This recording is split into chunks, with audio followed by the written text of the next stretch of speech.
Hello दोस्तों, कैसे हैं आप लोग। इस कहानी का पहला पार्ट हमारे चैनल पर पहले ही है, तो आप सभी लोग जाकर पहले उसे चेकआउट कर सकते हैं। और चलिए बिना किसी देरी के शुरू करते हैं आज की कहानी को। कहानी की शुरुआत होती है कॉलेज स्टूडेंट किम्बली से, जो कि अपनी छुट्टियां मनाने के लिए दोस्तों के साथ कार में बैठकर डेटोना बीच जा रही होती है। जब ये लोग हाईवे पर खड़े होते हैं तभी एक बूढ़ी बेकार उनके पास आती है, जिसके पास एक बैग होता है। उसके बैग से सारे टीन के डब्बे सड़क पर बिखर जाती है। किम्बर्ली और उसके दोस्त उस बूढ़ी औरत की मदद नहीं करते और उसे नजरअंदाज कर देते हैं और अपनी कार को स्टार्ट करके यहाँ से निकल जाते हैं। और फिर कुछ दूर आगे जाते ही वे एक स्कूल बस को देखती है, जिसमें कि बच्चे चिल्ला रहे होते हैं। ये बस किम्बली ही देख पाती है। और फिर जब किम्बली अपनी रेडियो चलाती है तो उसे पता चलता है कि पिछले साल आज ही के दिन एक फ्लाइट क्रैश हुई थी। वो रेडियो का चैनल बदल दिया तो एक गाना बजने लगता है, हाईवे टू हेल। किम्बर्ली को ये सब कुछ बहुत ही अजीब लगता है और किम्बर्ली हाईवे पर दूसरी गाड़ियों को बड़े ध्यान से देखती है। और उनके आगे एक ट्रक भी चल रहा होता है, जिसमें की काफी बड़ी बड़ी लकड़ियां भरी हुई होती है। जब महसूस होता है कि अब तो कुछ गलत होने वाला है, उसे संकेत भी मिलने लगते हैं कि बहुत ही बड़ी दुर्घटना होने वाली है। और फिर तभी अचानक से ट्रक की चैन टूट जाती है और बड़ी बड़ी लकड़ियां सड़क पर गिरने लगती है। और एक लकड़ी एक पुलिस ऑफिसर की कार पर गिरती है, जिससे कि वह कुचल जाती है। और एक बाइक सवार भी उस हादसे में अपनी जान गंवा देता है। वहीं पर एक बिजनेस वूमन, एक माँ और उसका बेटा और इनकी कार भी इस धमाके से उठ जाती है। किम्बर्ली की कार भी इस हादसे में टकरा जाती है, लेकिन वे सब जिंदे रहते हैं। और एक लड़की की स्पोर्ट कार भी उस ट्रक से टकरा जाती है, लेकिन वो मरता नहीं बल्कि जलने लगता है। और अगले ही पल सामने से एक ट्रक आता है जो कि सभी को कुचल देता है। और तभी यहाँ से सीन शिफ्ट होता है और हमें पता चलता है कि ये सब कुछ एक किम्बली का सपना था। वो अभी भी हाईवे पर ही खड़ी है। वो नहीं समझ पाती कि उसने अभी क्या देखा। उसे ऐसा लगता है कि जैसे उसने एक बहुत ही बुरा सपना देखा हो, जो कि उसने देखा था। और फिर तभी एक बूढ़ी बेकार उनके पास आती है, एक वैसे ही जैसे कि उसने अपने सपने में देखा था। और उसके बैग से फिर से सारे डिब्बे नीचे गिर जाते हैं। किम्बर्ली अभी भी सोच ही रही होती है, लेकिन तभी वहाँ से एक स्कूल बस भी गुजरती है। ये वही बस थी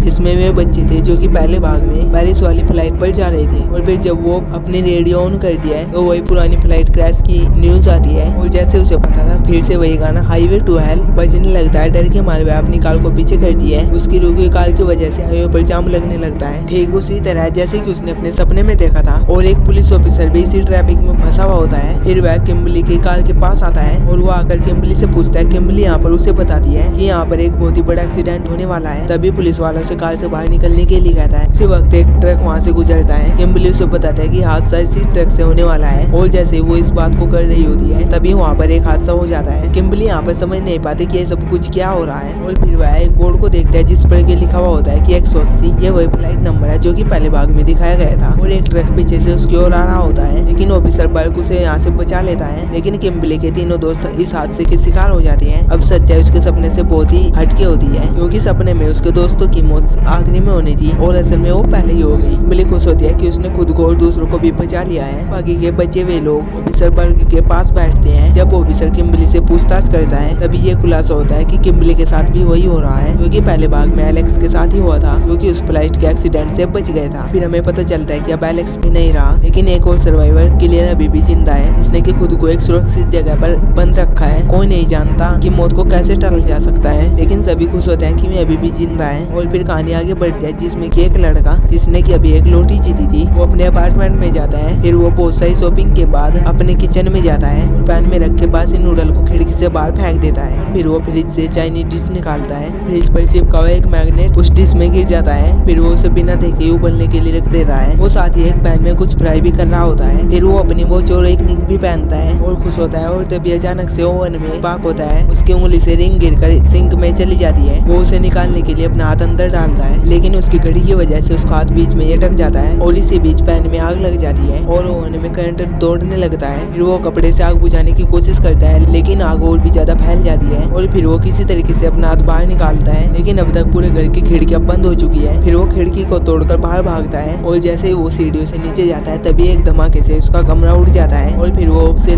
लटकी हुई सीढ़ी से नीचे जाने की कोशिश करता है, नहीं तो वो काम नहीं करते, लेकिन फिर वो बच जाता है। और फिर जैसे वो नीचे उतरता है तभी वो उन नूडल्स पर फिसल जाता है जो कि उसने खुद ही बाहर फेंकी थी। और नीचे की ओर गिरती हुई एक सीढ़ी उसकी आंख में चुभ जाती है, जिससे कि उसकी वहीं पर एक बहुत ही दर्दनाक मौत हो जाती है। फिर हमें दूसरी ओर फ्लाइट के ऑफिसर बल्क को दिखाया जाता है, जो कि फ्लाइट 180 के बचे हुए लोगों की जांच कर रहा होता है। उसे पता चलता है कि वे लोग भी रहस्यमयी तरीकों से मौत का शिकार हो गए। और उसके सामने ये भी आता है कि एलेक्स की मौत के सर पर ईंट गिरने की वजह से हुई थी और उस वक्त क्लियर भी उसके साथ ही थी। दूसरी ओर हाईवे पर बचे हुए लोग अभी भी डरे हुए होते हैं, लेकिन वे सभी लोग शांत होते हैं। फिर टीवी पर उस लड़के की मौत की न्यूज आती है जिसने की लोटी जीती थी और एक बार फिर से सभी लोग डर जाते हैं। किम्बर्ली अब क्लियर से मिलने के लिए एक मानसिक अस्पताल जाती है ताकि वो उससे कुछ सवाल कर सके। क्लियर उसे बताते हैं कि उसे अपने कुछ संकेतों पर ध्यान देना होगा क्योंकि वही संकेत उसकी जान बचा सकते हैं। यहाँ पर हमें पता चलता है कि किम्बर्ली के सपने मौतों के अंत को शुरुआत से दिखा रही थी। इसका मतलब ये था कि जो सबसे लास्ट में मरना था वो शुरू में ही मर चुका है और जो पहले मरेगा वो आखिरी में मरेगा। यहाँ पर क्लियर उसकी मदद करने से मना कर देती है तो किम्बर्ली यहाँ से नाराज होकर चली जाती है। घर पहुंचकर वो ऑफिसर बर्ग से मिलती है जो कि उस पर विश्वास करने लगा होता है। फिर किम्बर्ली खिड़की से बाहर कबूतरों को देखती है और उसे इस संकेत से समझ में आता है कि अगला नंबर उस माँ और बेटे का है। ये दोनों उनकी तलाश में निकलते हैं। दूसरी तरफ हमें क्लियर को दिखाया जाता है जो कि सोच रही होती है कि इस जीवन से तो मर जाना ही अच्छा है और फिर वो आखिर में मानसिक अस्पताल छोड़ने का फैसला करती है और वो माँ अपने बेटे को एक डेंटिस्ट के पास लेकर आई होती है जहाँ पर एक रहस्यमय गाना बज रहा था जो कि पहले भी बज चुका था। वहाँ पर एक निर्माण कार्य चल रहा होता है जिसकी वजह से कई कबूतर खिड़की से टकरा रहे थे। इस बात से डेंटिस्ट का ध्यान भी भटक रहा था, इसलिए डॉक्टर ने अपने मरीज को लैपिंग गैस सुंगा दी थी और फिर डेंटिस्ट जब इलाज कर रहा था तभी एक कबूतर खिड़की को तोड़कर अंदर आ गया। डेंटिस्ट उसे देखने के लिए बाहर आ गया और दूसरी ओर उस बच्चे की ऑक्सीजन रुक चुकी थी। इसी बीच एक खिलौना उसके खुले मुंह में गिर गया और ऑक्सीजन पूरी तरीके से बंद हो गई। उसी समय डेंटल असिस्टेंट वहाँ पर पहुंची और उस बच्चे को बचा लेती है। वे सुरक्षित वहाँ से बाहर निकलते हैं। तभी वे देखते हैं कि किम्बर्ली और ऑफिसर बर्ग उनकी ओर आ रही है और चिल्ला रहे हैं कि कबूतर। ये सुनकर बच्चा कबूतरों की ओर भागता है और तभी एक बहुत ही बड़ा शीशा उसके ऊपर गिर जाता है जिससे कि उसकी वहीं पर मौत हो जाती है और इसके बाद उसकी माँ बहुत जोर जोर से वहीं पर रोने लगती है। और फिर अगले दिन ऑफिसर बर्ग सभी बचे हुए लोगों को एक मीटिंग के लिए बुलाते हैं। वे किम्बर्ली को उसके घर पर छोड़ते हैं जहाँ पर कि उनकी मुलाकात क्लियर से होती है जो कि उन्हें एक गाइड के पास लेकर जाती है। वो गाइड उन्हें बताता है कि नई जिंदगी मौत को हरा सकती है। इसी बातचीत के दौरान किम्बर्ली को एक और कल्पना होती है जिसमें कि एक महिला वैन चलाते हुए झील में डूब रही थी। उन्हें याद आता है कि एक गर्भवती महिला भी उस हाईवे एक्सीडेंट में शामिल थी और फिर ऑफिसर बर्ग उन्हें बताते हैं कि वह लेडी पूछताछ के दौरान नहीं आई थी और तभी वे समझ जाते हैं कि ये एक डेथ प्लान है और कहते हैं कि अब उन्हें इन्हें बचाना होगा क्योंकि बर्ग एक पुलिस ऑफिसर था, इसीलिए उसके लिए इस औरत को ढूंढना इतना मुश्किल नहीं था। उसने पहले ही सभी पुलिस ऑफिसर को सूचित कर दिया था। और फिर अगले दिन सभी लोग ऑफिसर बर्ग की बिल्डिंग में पहुंचते हैं और हमें यहाँ पर दिखाया जाता है कि उस बिल्डिंग के लिफ्ट के दरवाजों में कुछ गड़बड़ी थी। यहाँ पर एक रहस्यमय डेथ सॉन्ग भी बज रहा होता है। सभी लोग एक साथ इकट्ठा होते हैं और यहाँ पर क्लियर बताती है कि अगला निशाना वह सर्वाइवल महिला है जिसके की बेटे की मौत हो चुकी है। यदि उन्हें अपनी जान बचानी है तो उन्हें छोटे छोटे संकेतों पर भी ध्यान देना होगा। ये बात सुनकर एक महिला और एक और महिला वहाँ से निकल जाती है। उस माँ ने अपने बेटे की मौत के बाद अपने जीवन का अर्थ खो दिया था। और फिर तभी जब वे लोग वहाँ से निकलते तभी एक ड्रग एडिक्ट सर्वाइवल एक संकेत देता है। उसे एक आदमी की परछाई दिखती है। इसके हाथ में एक हुक होता है। वो आदमी उनके साथ ही लिफ्ट में होता है। क्लियर तुरंत ही उस महिला को कॉल करती है लेकिन उसका फोन नीचे गिर जाता है और फिर जब वो फोन को उठाने के लिए झुकता है तभी हुक उसकी शर्ट में अटक जाता है और फिर वो डर जाता है कि वो हुक वाला आदमी उसे मारने वाला है। वो लिफ्ट से बाहर भागता है लेकिन लिफ्ट के दरवाजों में गड़बड़ी होती है और उसका सर दरवाजों के बीच में ही फंस जाता है। क्लियर के पहुंचने के बावजूद भी उसे बचाया नहीं जा सकता और उसका सर शरीर से अलग हो जाता है। और फिर जैसे बर्ग को खबर मिलती है कि गर्भवती महिला को पुलिस ने पकड़ लिया है, वे वहाँ से निकलने वाले होते हैं। ये वही सर्वाइवल जो कि उस महिला के साथ भागी थी यहाँ से। वो खुद को गोली मारने की कोशिश करता है लेकिन यहाँ पर बंदूक नहीं चलती जबकि उसमें गोलियां होती है। ये सब कुछ इसलिए होता है क्योंकि अभी उसकी मौत की बारी नहीं आई थी। ये सभी पुलिस स्टेशन की ओर बढ़ते हैं। वहाँ पर उस महिला को प्रेशर पीड़ा शुरू हो जाती है। ऑफिसर बर्ग उसे अपनी वैन में बैठाकर अस्पताल ले जा रही होती है। बातचीत के दौरान उन्हें समझ में आता है कि वे पहले अपनी मौत को हरा चुके हैं। इसके बाद वे सभी बताते हैं कि उन्होंने उस समय मौत को कैसे हरा दिया। तब किम्बर्ली बताते हैं कि मैं अपनी मोम के साथ मॉल जा रही थी। रास्ते में हमने न्यूज देखना शुरू किया। उसी दौरान कुछ लोग मेरी मोम को मारकर चले गए लेकिन वहाँ से मैं बच गई। यहाँ पर हमें पता चलता है कि पार्ट 1 के फ्लाइट एक्सप्लोजन के सर्वाइवल की मौतों की वजह से ये लोग बचे थे और अब मौत ने फिर से अपना प्लान शुरू किया है लेकिन इस बार उल्टी दिशा में। मतलब कि जो भी आखिरी में मरेगा उसकी मौत पहले ही होगी। और फिर आखिर में सभी लोग उस गर्भवती महिला के पास जा रही होती हैं। तभी उनकी गाड़ी का टायर पंचर हो जाता है और उनकी गाड़ी एक खेत में टकरा जाती है। ऑफिसर बर्ग उसे एक एक्सीडेंट बताकर रिपोर्ट करते हैं और निकल पड़ते हैं क्योंकि महिला के पास समय नहीं है। दूसरी तरफ बाकी सर्वाइवल भी अभी सुरक्षित होती है लेकिन एक बिजनेस वूमेन एक कार में फंसी होती है। रेस्क्यू वर्कर उसे निकालने की कोशिश कर रही होती है। एयर बैग अचानक से खुल जाता है जिसके बाद उसकी मौत हो जाती है। उसकी कार से फैला हुआ पेट्रोल आसपास फैल जाता है और जैसे ही उसका सिगरेट नीचे गिरता है तभी वहाँ पर आग लग जाती है। परिणाम स्वरूप कार में विस्फोट होते हैं हैं और उस ड्रग एडिक्ट सर्वाइवल के